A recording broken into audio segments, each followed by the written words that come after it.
شادی کے بعد میں اور عابد ایک الگ گھر میں رہنے لگے۔ الگ گھر کیا تھا، 2 کمروں کا جہنم تھا، جہاں گرمی میں گھٹن اور سردیوں میں سخت سردی ہوتی، یہاں تک کہ موسم کی شدت مجھے زندگی سے نفرت کرنے پر مجبور کر دیتی۔ ہماری شادی کو 3 سال ہو گئے تھے۔ عابد کو کہتے کہتے تھک گئی تھی کہ خدا کے لیے کسی اچھی جگہ پر گھر لے لو، یہاں سردی اور گرمی گزارا مشکل ہو گیا ہے، مگر وہ میری بات نہ سنتا۔ آج بھی رات کے 12 بج گئے تھے۔ میں اس کا انتظار کر رہی تھی۔ مجھے بہت ڈر لگ رہا تھا کیونکہ اس محلے کے لوگوں کے بارے میں مجھے کوئی معلومات نہیں تھی۔ 3 سال میں مجھے اتنا بھی نہیں پتا تھا کہ میرے پڑوس میں کون رہتا ہے۔ یہاں پورا دن لڑکے آوارہ گردی کرتے، سب اپنے اپنے گھروں کے دروازے بند کر کے رکھتے تھے۔ ہمارے محلے کی گلیاں تنگ تھیں، اگرچہ میں سب سے نچلی منزل پہ رہتی تھی، مگر چھت پر جانے والی سیڑھیاں میرے دروازے سے لگ کر جاتی تھیں، اسی وجہ سے میں خوفزدہ ہو کر دروازہ بند کر لیا کرتی۔ 1 گھنٹے میں عابد گھر آ گئے۔ میں ان کا انتظار کر رہی تھی۔ انہوں نے دروازہ بجایا تو ڈرتے ڈرتے میں نے دروازہ کھولا تھا۔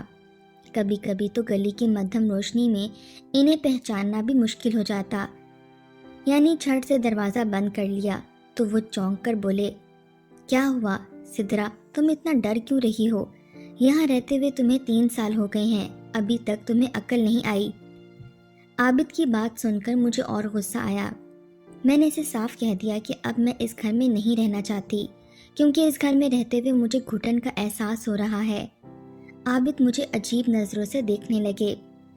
انہوں نے میری بات کا کوئی جواب نہیں دیا، جیسے میری کان پر پڑی بات سنائی ہی نہ دی ہو۔ عابد کی ایک عادت تھی کہ وہ جب بھی گھر آتے ہمیشہ مجھ سے کھانا مانگتے، لیکن آج ان کا لہجہ بدلا ہوا تھا۔ وہ گمسم بستر پر بیٹھے اور بیٹھے بیٹھے ہی سو گئے۔ میں ان کو دیکھتی رہ گئی کہ عابد کو کیا پریشانی ہے۔ ان کے ہاتھ میں توڑا مروڑا کاغذ تھا، جسے انہوں نے زور سے مٹھی میں بند کر رکھا تھا۔ میری ہمت نہیں ہوئی کہ ان کی مٹھی کھول کر دیکھوں کہ وہ کاغذ میں کیا ہے۔ عابد کے چہرے پر غور سے دیکھنے پر مٹی کے نشان معلوم ہو رہے تھے۔ لگتا تھا عابد بہت تھکے ہوئے ہیں۔ یا خدایا، میرے عابد کو آج کیا ہوا ہے؟ اس طرح تو انہوں نے کبھی بھی نہیں کیا۔ میں پریشان ہو کر سوچنے لگی اور پھر میں بھی سونے کے لیے لیٹ گئی۔ صبح میری آنکھ کھلی تو عابد مجھ سے پہلے بیدار ہو چکے تھے، نماز وغیرہ سے فارغ ہو کر ناشتے کا انتظار کر رہے تھے۔ تب میں نے ان سے پوچھا، آپ کا کل رات کا رویہ کچھ عجیب تھا۔ انہوں نے میری بات کا کوئی خاص جواب نہیں دیا۔ پھر میں نے اپنی بات کر دی، عابد، مجھے اس گھر میں ڈر لگتا ہے، اور گھر لے لو۔ میری بات پر عابد ہلکا سا مسکرا کر بولے، میں تمہیں اس گھر میں اب ڈر نہیں لگنے دوں گا، بس آج کا دن گزار لو۔ آج ان کا لہجہ عجیب سا تھا، مگر میں کچھ بولی نہیں۔ اگلا دن آیا تو میں انتظار کر رہی تھی کہ عابد آج مجھے دوسرے گھر میں جانے کی خوشخبری سنائیں گے، مگر ایسا نہیں ہوا۔ آج رات 12 بجے کی بجائے شام کو ہی 6 بجے عابد گھر آ گئے، لیکن وہ اکیلے نہیں تھے۔ ان کے ساتھ ایک 9 سے 10 سالہ لڑکی بھی تھی، جس نے برقع پہنا ہوا تھا۔ لڑکی دبلی پتلی جسامت اور ہاتھوں سے اندازہ ہو رہا تھا کہ وہ واقعی 9-10 سال کی ہے۔ عابد نے اسے گھر کے اندر بیٹھنے کا کہا اور خود کھانے پینے کا سامان لینے واپس چلے گئے۔ لڑکی نے عابد کے جانے کے بعد نقاب اٹھایا تو میں اسے دیکھتی رہ گئی۔ بے انتہا خوبصورت اور معصوم لڑکی تھی۔ میں نے جب اسے دیکھا تو حیران ہی رہ گئی۔ اس سے پہلے کہ میں کچھ سوچتی، لڑکی اپنا عبایا سنبھالتی اندر والے کمرے میں چلی گئی، جیسے مجھ سے کوئی خاص جھجک یا پھر تکلف نہ ہو۔ میں سوچ رہی تھی کہ شاید کوئی مہمان وغیرہ ہوگی اور اسے اچھے طریقے سے بٹھایا اور کھانے پینے کا پوچھا، مگر وہ کہنے لگی وہ کچھ کھائے گی نہیں۔ میں نے اصرار نہیں کیا۔ تھوڑی دیر میں عابد گھر واپس آ گئے۔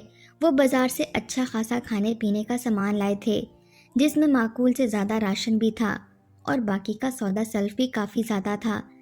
میں نے عابد کو دیکھا تو حیران رہ گئی۔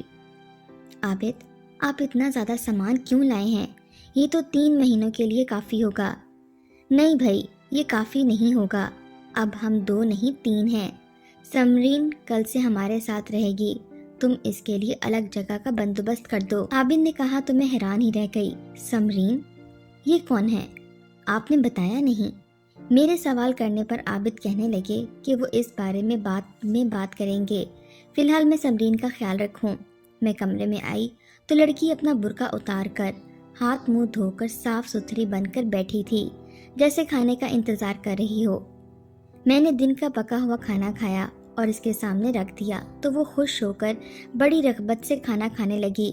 سمرین کے بارے میں کچھ نہیں جانتی تھی۔ عابد نے مجھے تسلی دی کہ وہ اس گھر میں بوجھ بن کر نہیں رہے گی، بلکہ اس گھر کا سارا کام بھی کرے گی۔ عابد کی بات سن کر مجھے تسلی تو ہوئی تھی، مگر پھر بھی مجھے ابھی تک سمجھ نہیں آئی تھی کہ عابد اور اس لڑکی کے بیچ میں رشتہ کیا ہے۔ یہ لڑکی اجنبی ہے یا پھر ان کے خاندان کی؟ مجھے تو کچھ نہیں پتا تھا اس بارے میں۔ میں نے بات کرنے کی کوشش کی مگر انہوں نے ٹال مٹول کر دیا۔ کہنے لگے یہ گھر کے کاموں میں تمہاری مدد کرے گی، تمہیں کوئی نقصان نہیں پہنچائے گی، تم بس اس سے اچھا رویہ اختیار رکھنا۔ عابد کی بات سن کر میں مطمئن تو نہیں ہوئی، مگر پھر بھی اس گھر میں مجھے بہت ڈر لگتا تھا، اور ویسے بھی یہ لڑکی عابد کو بھائی کہہ کر بلاتی تھی۔ اس کی عمر بھی کم تھی، تبھی میں نے سمرین کے لہجے سے اندازہ لگا لیا کہ وہ نیک طبیعت کی لڑکی ہے۔ میں نے اسے کام پر رکھ لیا۔ اب وہ دن رات میرے گھر کے کام میں مصروف رہتی، مجھے کسی شکایت کا موقع نہ دیتی۔ مگر ایک دن جب عابد گھر آئے اور وہ کام کر رہی تھی، عابد اسے غور سے دیکھنے لگے اور پھر گمسم سے ہو گئے۔ میں ان کے چہرے کے تاثرات کا بخوبی جائزہ لے رہی تھی۔ ان کو کھویا ہوا دیکھ کر بولی، عابد، آپ اسے اتنی حیرت سے کیوں دیکھ رہے ہیں؟ میری بات پر عابد چونک پڑے اور مجھے ناگواری سے دیکھ کر بولے، تم اس چھوٹی سی بچی سے اتنا کام کرواتی ہو، تمہیں شرم نہیں آتی؟ عابد، آپ ہی نے تو کہا تھا کہ اسے گھر کے کام کے لیے لائے ہیں۔ میں نے حیرت سے عابد کی طرف دیکھا۔ عابد کے چہرے پر ناراضگی کے آثار نظر آ رہے تھے۔ ہاں، میں اسے گھر کے کاموں کے لیے لایا تھا، مگر اتنا بھی نہیں کہ تم اسے نوکرانی سمجھ لو۔ تو پھر کیا سمجھوں عابد؟ میں نے مشکوک لہجے میں پوچھا تھا۔ تم اسے انسان سمجھ کر اس کے ساتھ اچھا سلوک رکھو۔ عابد یہ کہہ کر خاموش ہو گئے، اور پھر میں سوچتی رہ گئی کہ عابد نے ایسا کیوں کہا۔ اگر یہ لڑکی ہمارے کام کاج کے لیے لائی گئی تھی تو پھر کام ہی کرنا چاہیے۔ عابد کو زیادہ کام کرنے پر اتنا مسئلہ کیوں ہے؟ میں نے اس لڑکی کو اب نظر میں رکھنا شروع کر دیا۔ اگلے دن ہمارے گھر مجھ سے ملنے کچھ خواتین آئیں تو میں نے اسے چائے بنانے کا کہا تو سبھی مجھے حیرت سے دیکھنے لگیں۔ کیا ہوا؟ میں نے ان عورتوں کی طرف دیکھ کر پوچھا۔ کہیں تم پاگل تو نہیں ہو گئی ہو؟ روبینہ آنٹی نے میری طرف اشارہ کرتے ہوئے کہا۔ تمہیں لگتا ہے کہ تم اس لڑکی کو گھر میں رکھ کر اپنے آرام کا بندوبست کر رہی ہو؟ لڑکی، تم اپنا گھر برباد کر رہی ہو۔ روبینہ آنٹی کی بات سن کر میرے کان کھڑے ہو گئے۔ کیا مطلب آنٹی؟ آپ ایسا کیوں کہہ رہی ہیں؟ انجان مت بنو بیٹی، یہ لڑکی تمہارے گھر کے لیے ٹھیک نہیں ہے۔ تمہارا میاں تو تمہاری بجائے تمہاری اس نوکرانی پر عاشق ہو جائے گا، پھر تم بیٹھی اپنے ہاتھ ملتی رہنا۔ روبینہ آنٹی کی بات سن کر میرے تن بدن میں آگ لگ گئی۔ سوچا بھی نہیں تھا کہ کبھی کوئی میرا سمرین سے مقابلہ کرے گا۔ میں انتہائی خوبصورت تھی، بس ذرا جسامت موٹی تھی اور اپنا خیال نہیں رکھ پاتی تھی۔ روبینہ آنٹی نے تو ساتھ یہ بھی کہہ دیا کہ وہ میرے شوہر کو لے جائے گی۔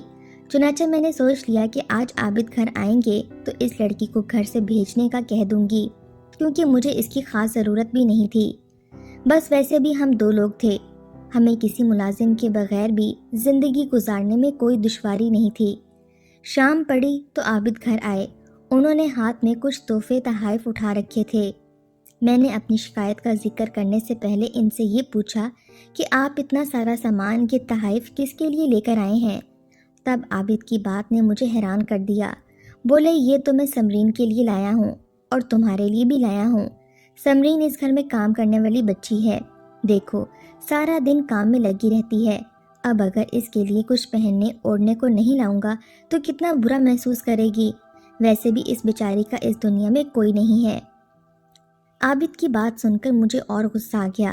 میں ان سے لڑ پڑی، انہیں برا بھلا کہا اور صاف بول دیا جب تک یہ لڑکی اس گھر میں رہے گی میں اس گھر میں اپنا قدم نہیں رکھوں گی۔ وہ میری بات سن کر بہت پریشان ہوئے، مگر انہوں نے مجھے روکا بھی نہیں۔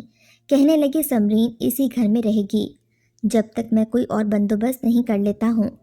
آخر وہ لڑکی عابد کی لگتی کیا تھی، اور جو وہ اس کے لیے کوئی اور انتظام کرنے کا سوچ رہے تھے۔ میں نے دل میں ٹھان